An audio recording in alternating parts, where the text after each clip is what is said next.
우리 성령님께서 주시는 큰 힘과 또 은혜를 받는 복된 시간 되기를 간절히 소원합니다. 지금까지 수요일 제가 설 때 우리 성경에서 말씀하는 하나님, 또 예수님, 그리고 성령님, 그리고 교회, 종말, 그리고 재림, 또 구원, 이런 문제에 관해서 살펴보고 있습니다. 계속해서 지금 오늘 부분은 성자 예수님에 관해서 살펴보고 있습니다. 특별히 성자 예수님에 관해서 살펴볼 때 사도신경에 나타난 성자 예수님에 관해서 살펴보고 있습니다. 그러다 보니 오늘 이 살펴볼 내용은 성령으로 잉태하사 동정녀 마리아에게 나시고, 지난번에 이어서 계속해서 이 말씀을 살펴보고 있습니다. 성령으로 잉태되어 동정녀 마리아에게 나셨다. 이 고백은요, 우리 기독교 역사상 가장 핵심적인 진리로 여겨져 왔습니다. 이 고백은 우리 기독교 신앙 고백의 가장 중심이 되는 고백이 되겠습니다. 이 고백이요, 성령으로 잉태하사 동정녀 마리아에게 나시고 라는 이 비밀이 우리 기독교 내에서도 복음주의 진영이냐 아니면 자유주의 진영이냐.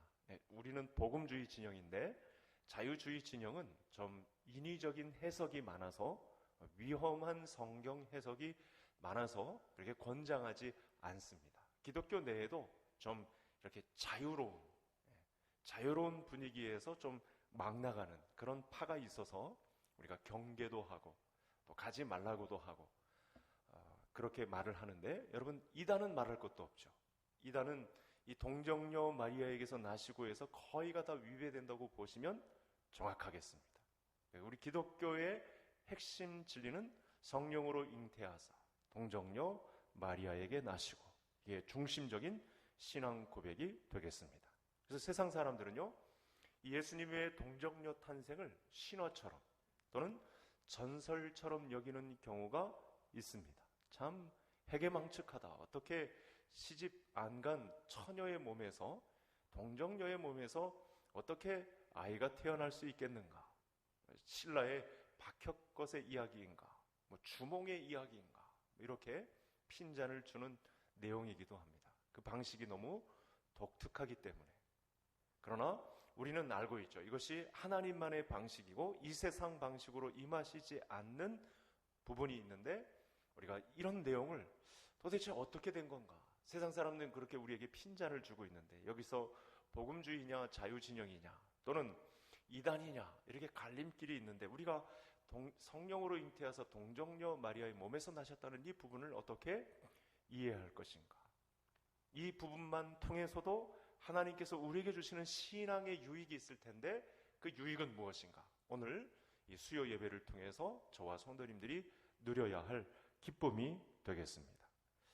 여러분, 일반적인 이 세상의 탄생 신화는요, 그 해당 인물의 탄생 이후에 주몽이나 박혁거세나 수백 년, 천년 이상 이후에 이렇게 자세하게 기록되는 경우가 있습니다. 그런데 여러분, 예수님의 탄생 기사는요, 20년 안에 곧바로 기록이 됩니다. 물론 인쇄술의 문제도 있고 또 책자화되는, 사람들에게 대중화되는 그런 과정이 있어서 그럴지 모르겠습니다만, 곧바로, 그러니까 생전에 예수님을 배웠던 사람들이 기록으로 나왔어도 그때 생전에 있었던 사람으로, 고린도전서에 보면 이런 내용에 관해서 15장에 이런 부분을 이야기하고 있죠.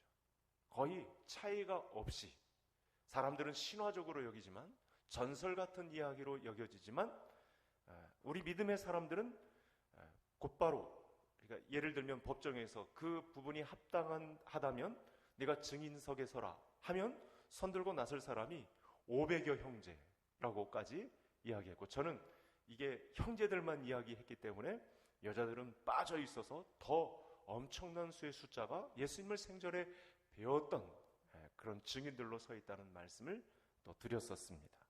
그러니까 이 증인들을 불러 모으라면 얼마든지 불러 모을 수 있는 기록으로 남았다는 측면에서 분명히 하나님의 메시지가 강력하게 이 부분에 있다는 사실을 우리가 알 수 있는 거죠. 무슨 내용을? 성령으로 잉태하사 동정녀 마리아에게 나시고 라고 하는 부분입니다. 고고학적으로 수천 년 된 자료들을 현대 학자들이 많이 갖고 있지만 어떤 인물의 신화적인 탄생을 그가 생존한 때로부터 몇십 년 안에 갖고 있다. 이 역사적으로 유래를 찾아볼 수 없는 일이다. 그래서 어떤 신학자가 이런 말을 했습니다. 이런 분위기에 대해서 첫 번째 화면을 한번 보시겠습니다. 동정녀 탄생 교리가 거부당하는 것. 이 부분에 관해서 성경적 증거가 모자르다거나 또는 교회적인 지원의 부족함 때문이 아니라 이 초자연적인 역사를 거부하고자 하는 풍조에 기인한다. 신학자가 우리가 성경의 모든 내용을 내가 아는 지식으로 이렇게 풀이하기까지 한계를 느낄 때가 있잖아요. 그런 내용들이 사실은 대부분이죠. 우리가 이 어미하신 하나님의 뜻을 우리 인간의 지식으로 풀이해낸다는 것 자체가 열어주지 않은 이상 그 부분에 관해서는 이야기하기가 어려운데, 우리가 이렇게 동정녀 탄생 교리가 신화다 또는 전설적인 이야기다 이렇게 공격을 당하는 부분에 있어서는 초자연적인 역사를 거부하는 풍조에 기인한다. 그만큼 사단의 역사가 이 동정녀 탄생에 관해서 그렇게 좋아하지 않는 그런 부분에 있다라고 하는 사실을 말씀드릴 수 있습니다. 그러니까 동정녀 탄생은 교회사적으로 또 성경적으로 또 모든 면에서 분명하고 확실한 일이다, 이렇게 말씀을 드릴 수 있는 것이죠. 자, 그러면 우리가 예수님을 성령으로 잉태되시고 동정녀 마리아에게서 나셨다라는 고백의 이 진정한 의미가 뭘까? 그러니까 나에게는 어떤 은혜가 있을까? 이걸 찾아야 되겠습니다. 이 부분에 성령으로 잉태하사 동정녀 마리아에게서 나신 이 참된 뜻은 나에게 어떻게 적용되는가? 나는 어떤 은혜를 이 부분에서 받을 수 있는가? 라는 사실입니다. 사실이라는 것은 알겠는데 성경의 기록적 사건을 통해서 500의 형제 그 이상의 사람들이 증인으로 나설 만한 확실한 증거를 알겠는데, 그러면 나에게 어떤 유익이 있겠는가? 한 부분을 살펴보겠습니다. 예수님의 탄생은 일단 일반적인 방식으로가 아닙니다. 그래서 독특합니다. 사람들이 이 부분을 꼬투리 잡고 핀잔을 주기까지 합니다. 우리가 가장 먼저 이해해야 될 부분이 있습니다.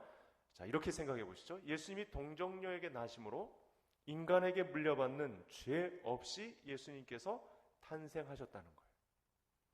그러니까 이 부분이 구원주로서 예수님이 우리에게 구원자로서 서실 때에는 그분은 죄가 없으셔야 된다는 건데, 이 부분에서 가장 먼저 이해가 되어야 할 부분이 바로 이것입니다. 동정녀에게 나심으로 인간에게 물려받는 죄 없이 탄생하셨다. 이것이 성령으로 잉태하사 동정녀 마리아에게 나시고, 이것이 우리에게 은혜가 되는 줄 믿으시기를 바랍니다. 분명히 성경이 이 부분을 강조하고 있습니다. 그래서 여러 군데에서 강조하고 있는데, 문명의 기자, 히브리서 기자가 이런 성경의 질문에 관해서 이 변증서와 같은 내용을 기록을 했거든요. 비교가 되지 않는 예수 그리스도, 제목을 정하자면 많은 학자들이, 목사님들이 이렇게 히브리서에 제목을 붙입니다. 비교할 수 없는 그리스도라고 이렇게 제목을 붙이는데, 두 번째 화면 한번 볼까요? 히브리서 기자는 이 성령으로 잉태하사 동정녀 마리아에게서 나신 예수님의 혜택을 우리가 어떻게 받을 수 있는가? 제가 방금 드렸던 말씀을 성경적으로 보는 거죠. 같이 한번 읽겠습니다. 우리에게 있는 대제사장은 우리의 연약함을 동정하지 못하실 리가 아니요 모든 일에 우리와 똑같이 시험을 받으신 이로되 죄는 없으시니라.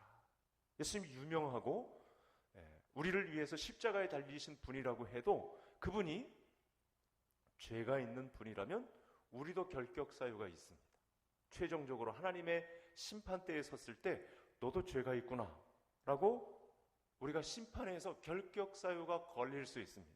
그런데 우리를 구원해 주신 주인이신 예수님이 동정녀의 몸에서 탄생하셔서 죄 없으신 분으로 구원을 이루셨다면 이 문제는 달라집니다. 아멘이십니까? 놀라운 일이죠.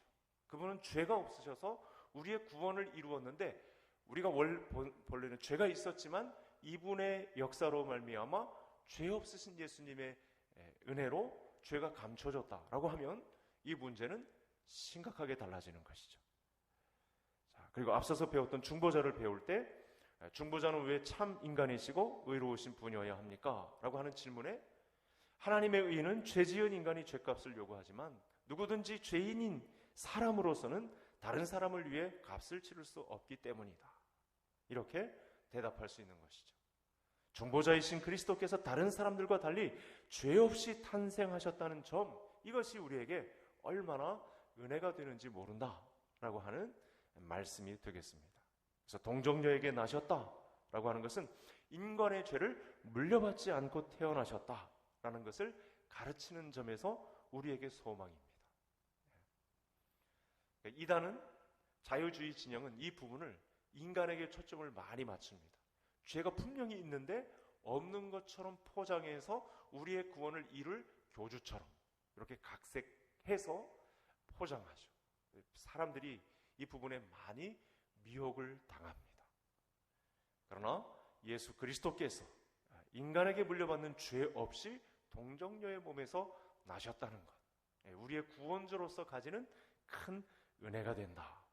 인간의 죄를 물려받지 않고 태어나셨다는 것, 이것이 구원주로서 가지는 큰 은혜가 우리에게 부어진다라고 하는 사실 속에서 기독론, 예수 그리스도에 관해서 살펴볼 때 우리가 이 동정녀의 몸에서 나셨다는 이 부분에 있어서 우리가 이 그것이 우리에게 큰 참된 의가 된다는 사실, 이것이 구원을 이룰 때 우리에게 의로움이 된다는 사실, 이 부분을 강조하고 있는 것입니다. 따라서 우리는 예수님의 동정녀 탄생을 이렇게 받아들이면 됩니다. 무죄한 출생으로 받아들여야 한다. 저를 한번 따라 하시겠습니다. 무죄한 출생으로 받아들여야 한다. 우리가 습관적으로 이 말 뜻이 그냥 무조건 믿어야 돼 라고 하기보다는 이 동정녀 탄생 안에는 무죄한 출생, 무죄한 출생이 있어서 우리에게 의를 이루는 놀라운 근거가 된다라고 하는 사실, 그러니까 기독교의 핵심 진리가, 핵심 교리가 되는 것입니다. 그래서 이 진리는 우리의 믿음을 아주 견고하게 만드는 힘이 있습니다. 타 종교에는 눈 씻고 찾아볼래야 찾아볼 수 없는 증거가 되는 것이죠. 그래서 예수님의 성령으로의 잉태, 이 동정녀 탄생 교리는 또 예수님의 무죄뿐만이 아닙니다. 더 살펴봐야 되는데요, 예수님의 하나님의 아들이시라는 점도 담고 있습니다. 죄를 무죄함을 벗어나서 이 동정녀의 탄생 가운데는 하나님의 아들이시라는 점도 담고 있다는 것입니다. 제가 지금 수요일마다 성도님들을 만날 때 교리 설명을 하고 있는데, 이 교리 설명은 웨스트민스터 신앙 고백서도 있고 하이델베르크 신앙 고백, 우리 교단에서 인정하고 있는 신앙 고백서인데 이 부분의 내용을 참고하고 있습니다. 그래서 오늘 두 가지 문항을 살펴볼 텐데, 우리가 세례를 받을 때 이 웨스트민스터 신앙 문답을 받고 세례를 받잖아요. 하이델베르크 독일 신앙 고백서에 나타난 이 신앙 문답서도 있습니다. 이 부분을 잘 설명하는 내용이 있는데 세 번째 화면을 한번 보시겠습니다. 여기서 질문이 이것입니다. 오늘 동정녀 마리아에게서 나시고 라고 하는 부분에 관해서 예수님의 동정녀 탄생에서 예수님의 무죄 탄생보다 어떤 점에서 더 중요한 내용을 담고 있는가? 무죄 탄생 그 이상의 이 유의미한 내용은 무엇인가? 라고 하는 내용에 관해서 답을 이렇게 합니다. 예수님은 참되고 영원하신 하나님으로서 성령의 사역을 통해 동정녀 마리아의 살과 피로부터 참된 인성을 취하셨다. 이것이 하나님의 아들이 되셨다라고 하는 점을 이렇게 답으로 설명을 한 것입니다. 성령으로 잉태되어 동정녀를 통해 나셨다. 죄 없이 태어났다는 것만 말하는 것이 아니고 하나님의 아들로서 성령을 통해 인간의 몸을 취하셨다. 이 부분은요, 아까 제가 우리의 구원을 이루는데 죄 없으신 예수님에 관해서 더 증폭되는 엄청난 은혜가 담겨 있는 부분이 하나님의 아들로서 인성을 취하셨다라고 하는 점에 담겨 있습니다. 그래서 오늘 본문 35절로 다시 한번 와보겠습니다. 자, 이 부분은 성경을 한번 다시 보시겠습니다. 1장 35절 다 같이 함께 읽겠습니다. 천사가 대답하여 이르되 성령이 내게 임하시고 지극히 높으신 이의 능력이 너를 덮으시리니 이러므로 나실 바 거룩하신 이는 하나님의 아들이라 일컬어지리라. 예수님은 하나님의 아들이라 일컬어질 것인데, 예수님이 하나님의 아들로 일컬어지는 원동력이 무엇이냐?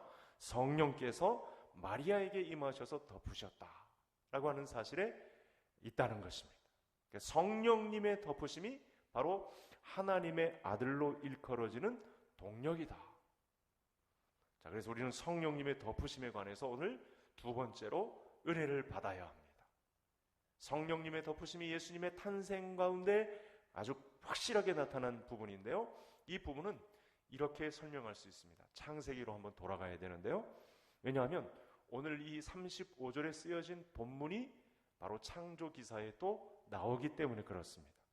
창조는요, 성령께서 덮으시는 일을 통해서 이루어졌거든요. 자, 성경을 이제 화면을 통해서 보시겠습니다. 세 군데를 보시겠는데요. 자, 우선은 우리가 읽었던 35절의 내용을 보면 너를 덮으시리니 라고 하는 단어가 바로 창세기 1장 2절에 운행하시니라 라는 단어와 일치합니다.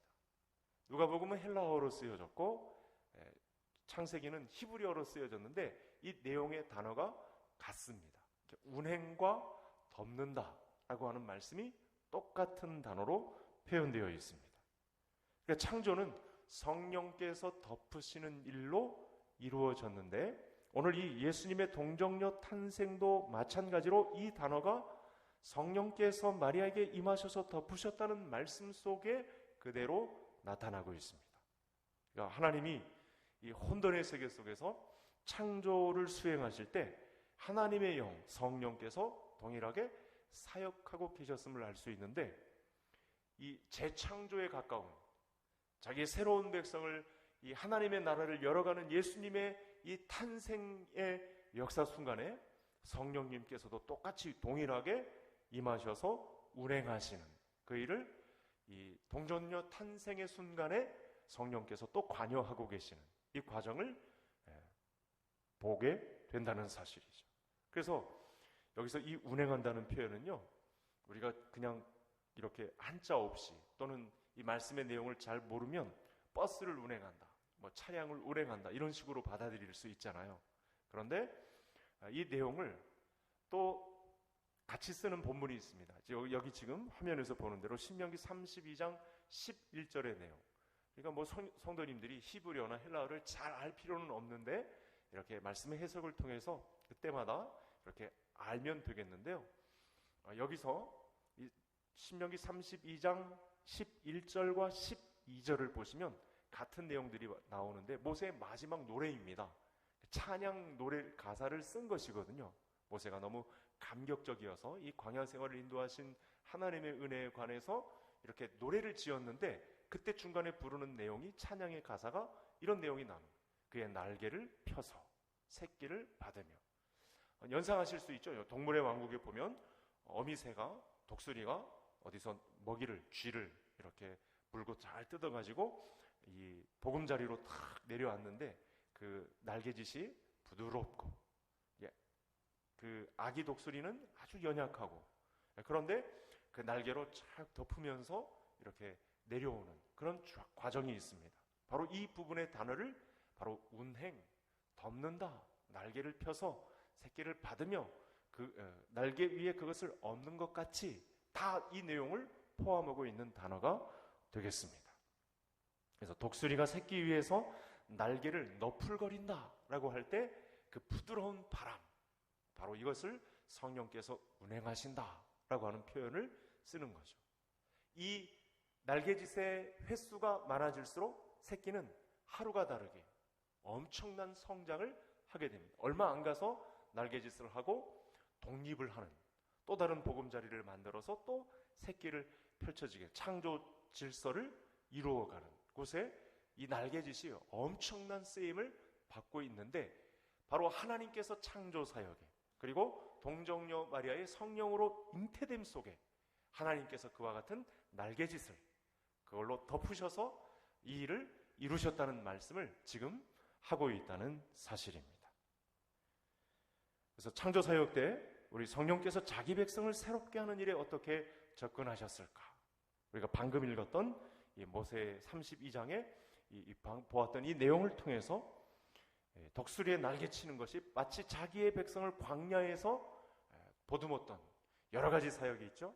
불기둥과 구름기둥으로, 만나를 먹이심으로, 메추라기를 보내심으로, 여러 환난과 구덩이에서 건져내심으로, 전쟁과 이 난리의 소문 가운데서도 하나님께서 자기 백성들을 날개 아래 보듬는 이 과정을 통해서 성령께서 관여하셨다는 사실을 모세가 마지막 노래를 통해서 이렇게 찬양하고 있다는 사실입니다.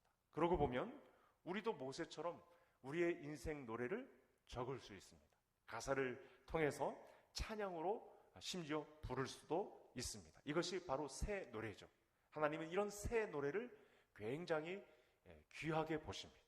성도들이 그 간증을, 나를 보호하신 하나님에 관해서 어느 순간 깨달아져서 하나님을 노래하는 이 가사, 찬양, 이 부분을 굉장히 좋아하십니다. 새 노래의 찬양을 굉장히 기뻐하신다는 사실입니다. 그래서 이스라엘을 돌보시는 것, 광야 시절에 이스라엘을 돌보신 것이 마치 창조 때 성령께서 세계를 품으신 것처럼 자기 백성을 품으신 것으로, 또 동정녀의 마리아의 몸에서 성령으로 잉태되는 이 과정 속에서 성령님께서 크게 관여하시고 깊이 개입하셨다는 사실, 이것을 운행, 덮으시리니 라는 단어에 들어가 있다는 사실을 알아야 되겠습니다. 그러니까 이 참된 의에 관해서, 동정녀 탄생의 참된 의에 관해서 우리에게 얼마나 큰 힘이 되는지를 성령님의 이 운행하심에 관해서, 오늘날도 동일하게 그 성령님은 쉬지 않으시고 우리를 위해서 보호하시고 우리를 날개로 덮으시는 사역을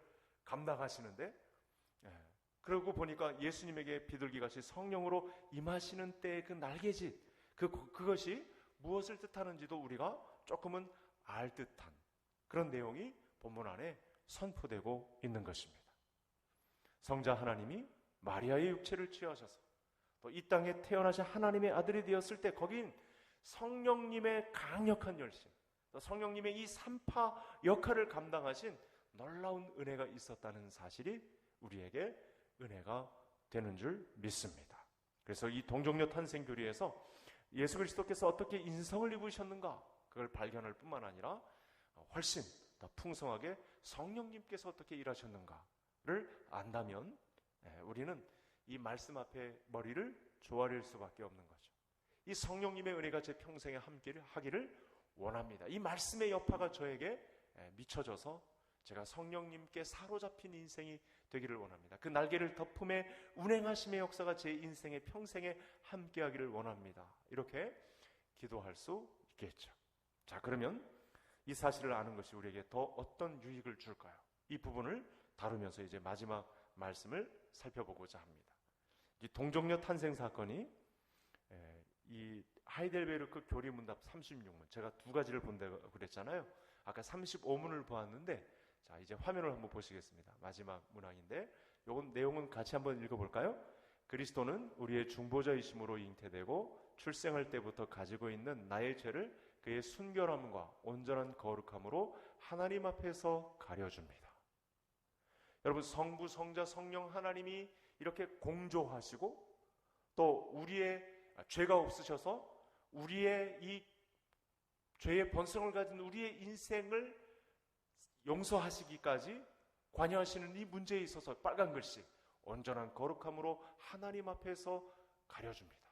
순결함과 온전한 거룩함으로 하나님 앞에서 우리를 가려줍니다. 심판이 있는데 예수 그리스도께서 이루신 이 놀라운 성령 안에서의 덮으심으로부터 시작된 이 구원의 역사가 그의 순결함과 온전한 거룩함으로 하나님 앞에서 우리의 죄를 가려줌으로 구원을 얻는, 완벽하게 온전하게 우리의 구원을 이루시는 이 놀라운 유익이 우리에게 어찌 감격이 되지 않을 수 있겠습니까? 자, 그래서 우리가 교리 교육을 받는 것이 중요합니다. 좀 딱딱한 것 같고 뭔가 익숙한 단어를 활용하는 법은 아닌 것 같지만 사실은 이 안에 하나님의 마음이 다 배어 있기 때문에 우리가 하나님의 말씀을 통해서 예수님이 누구냐, 동정녀 탄생, 처음부터 꽉꽉 막히는 것 같지만 이 부분 안에서는 우리의 의를 이루기 위해서, 하나님 앞에 옳다 여김을, 칭의를 받기 위한 그 과정을 이루기까지 하나님의 열심이, 성삼위 하나님의 이 수고가, 그 순결함과 거룩함의 영향력이 얼마나 우리에게 덧입혀졌는지를 알 수 있는 귀하고 귀한 말씀이 되겠습니다. 그래서 이 고백에 따라서 우리 믿음의 선배들이요, 예수 그리스도께서 동정녀에게서 나신 사실을 그냥 신비한 이야기거리로 삼지 않고, 목에 칼이 들어와도, 네가 그래도 예수님을 믿겠느냐, 총뿌리를 겨누어도 절대 포기하지 않고, 불에 타 죽을지언정, 형장에 이슬로 사라질지언정, 이 동정녀 탄생의 비밀을 거부하지 않고 그대로 받아들이고 믿음의 고백을 감당했다는 사실입니다. 그래서 여러분, 이 우리가 지금 사도신경을 통해서 거의 수요일은 기도 모임의 성격이 짙어서 사도신경 고백은 안 했지만 새벽 예배 또 모임마다 우리가 사도신경을 고백하는데, 여러분, 이 고백의 교리가, 이 예수님의 탄생, 동정녀 탄생 교리가 나와 직접 연관이 있다는 점에서 큰 유익이 있습니다. 어떤 점에서 유익이 있다고 그랬죠? 방금 36문을 보아도요, 나의 죄와 예수님의 순결이 연결지어 있다는 거예요. 예수님의 순결이 나의 죄를 덮는 것과 관련이 있다는 거예요. 엄청난 유익인 거죠. 세상에서는 이런 이야기가 없습니다. 그런데 예수님의 순결함이 나의 죄를 덮는 결과로 나타나는 것, 이것이 성령님의 덮으심, 성령님의 운행함 속에 있었다는 사실이 우리에게 유익이 된다는 것입니다. 나는 죄인이고 예수님은 순결하신데, 이 죄와 순결함이라는 사이가 단순한 차이점으로 남는 것이 아니고 예수님이 중보자이심으로 우리를 위하여 자신의 순결을 사용하십니다. 그 순결을 그냥 감춰두지 않고 썩혀두지 않고 우리를 위해서 사용하시는 것으로 우리의 의를 이루십니다. 하나님 앞에서 의롭다 인정함을 받는 자리에 자신의 순결함을 쏟아내십니다. 바로 이 현장입니다. 그래서 우리는 예수 그리스도께서 동정녀 몸에서 탄생하실 때 이 산파 역할을 감당하신 분, 그래서 산파라는 단어도 운행이라는 이 부분과 관련이 있지 않을까, 그렇게까지 해석이 가능한데, 성령님이시라는 점, 성령님은 예수님의 동정녀 탄생에 깊이 관여하셨을 뿐만 아니라 우리도 같은 성령을 똑같이 받는다는 사실, 예수님께서 받으신 이 성령, 동정녀 탄생에 관여하신 이 성령님이 우리의 새로운 피조물로 거듭나는데 성령께서도 똑같이 이 운행함, 날개로 덮으심, 우리를 보호하심 가운데 광야로 이스라엘 백성들을 그렇게 안전하게 인도하신 하나님의 이 운행이 우리에게도 똑같이 영향을 미친다는 측면에서 우리가 신앙에 큰 유익이 있는 줄 믿습니다. 그래서 우리는 사도신경의 신앙 고백을 통해서 나를 향하신 성령의 사역을 발견해야 합니다. 오늘도 이 사역은 멈춰지지 않고 저와 성도님들을 이 자리까지 이끄셨습니다. 제2위이신 성자 하나님이 사람으로 태어나시는 일에 성령님께서 깊이 관여하셨고, 예수님의 이 탄생에 성령님께서 관여하셨다면 내 앞날 또 내 모든 영혼의 순간까지 성령님께서 운행하신다는 사실이 우리에게 얼마나 큰 믿음의 유익인가를 알 수 있습니다. 바로 이 성령 하나님은 나의 인생에도 관여하시고 내 인생에도 똑같이 역사하십니다. 하나님의 자녀됨은 어떻게 이루어졌습니까? 바로 예수 그리스도를 믿었을 때 성령께서 산파 역할을 감당하셔서, 성령님께서 덮으셔서, 성령님께서 그 그늘 아래 품어주심으로, 운행하심으로 하나님의 자녀됨을 얻었다는 사실. 우리는 흔히 예수님의 은혜 이렇게 고백하지만 사도신경에서 고백되고 있는 동정녀 마리아의 몸에서 성령으로 잉태되셨다는 부분에서 우리는 이미 우리 성령님의 놀라운 관여, 우리 가운데 역사하심, 인생에서 이렇게 바쁘게 열심히신 성령님을 만날 수 있다는 사실입니다. 자, 그러므로 예수님께서 성령의 덮으심으로 동정녀에게서 태어나셨다는 사실은 나와 전혀 관계가 없는 이야기가 아니고, 세상 사람들이 알듯 신화적이거나 전설적인 이야기가 아니고, 나와 나의 생명에 직접 관여가 있는 움직임이었다는 사실을 우리가 믿음으로 고백해야 되겠습니다. 세상을 살아가면서 그래서 우리가 누구의 힘을 빌려서 사용해야 될까요? 우리가 기도를 드릴 때 어떤 내용의 기도를 드려야 할까요? 생선을 달라 하면 뱀을 그런 다른 신들을 위해서 우리가 구해야 할까요? 가장 좋은 것으로 우리에게 주실 이 성령의 운행하심을 위해서 기도할 수 있는 성도님들 되시기를 바랍니다. 죄의 본성이 아니라 성령을 통해서만.